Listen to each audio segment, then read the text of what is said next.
अकबर आहे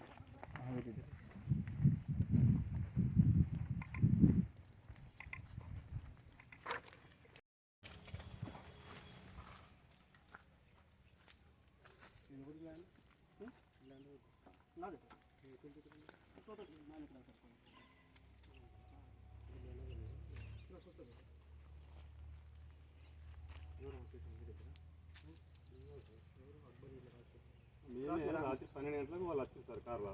ఇక్కడికి వచ్చి ఒక ఇద్దరు ముస్లింలు ఒక కుటుంబాన్ని ఇక్కడ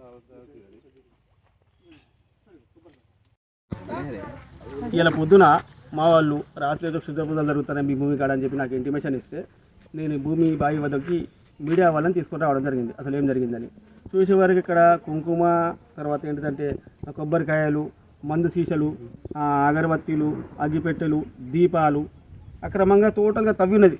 ఏదైతే గుప్త నిధులకు ఎట్లయితే తవ్వుతామో మనం అదే ఆల్రెడీ గుప్త నిధి ఇక్కడ దొరికిందని పూర్తి నమ్మకం మాది. గుప్త నిధి దొరికిందని పూర్తి నాకు నమ్మకం. ఎట్లా అంటే మనం రాత్రి మా వాళ్ళ బండ్లకి వెళ్ళి డీజిల్, ఈ పక్క పొట్టల బండ్లకి వెళ్ళి డీజిల్ పోవడం, దొంగతనాలు జరగడం, బైక్ ఎత్తుకుపోవడం అని జరిగినట్ట. ఇంతకుముందు వాళ్ళు ఆల్రెడీ పోలీస్ కంప్లైంట్ చేసిరట. మరి రాత్రి ఇక్కడ మంటలు, పూజలు మేము నడుస్తానే మరి ఏం జరుగుతుంది, వాళ్ళు దొంగల డీజిల్ కొరకు వచ్చినా దేని కొరకు వచ్చినా వీళ్ళు తెలివితేటలు అందరూ పోయి అక్కడ చూసే వరకు. తర్వాత గుర్తు తెలియని ఇద్దరు సాయేబులు, గడ్డమున్న గురువులు, ఇద్దరు కోయళ్ళు, నలుగురు గుర్తు తెలియని వ్యక్తులతో నడిపిస్తాను మొత్తం. ఏది పూజ, కుంకుమ వ్యవస్థ మొత్తం నడిపిస్తాడు. నడిపించేసరికి వీళ్ళు చూసి వాళ్ళు వచ్చిన తర్వాత అరే రావట్లేదు జరిగిన విషయం నాకు తెలిసే వరకు మార్నింగ్ నేను వచ్చి మీడియాతో సహా అక్కడికి మా ప్లేస్లోకి వెళ్ళి చూస్తే కేవలం గుప్త నిధి కొరకు తవ్వినట్టున్నది.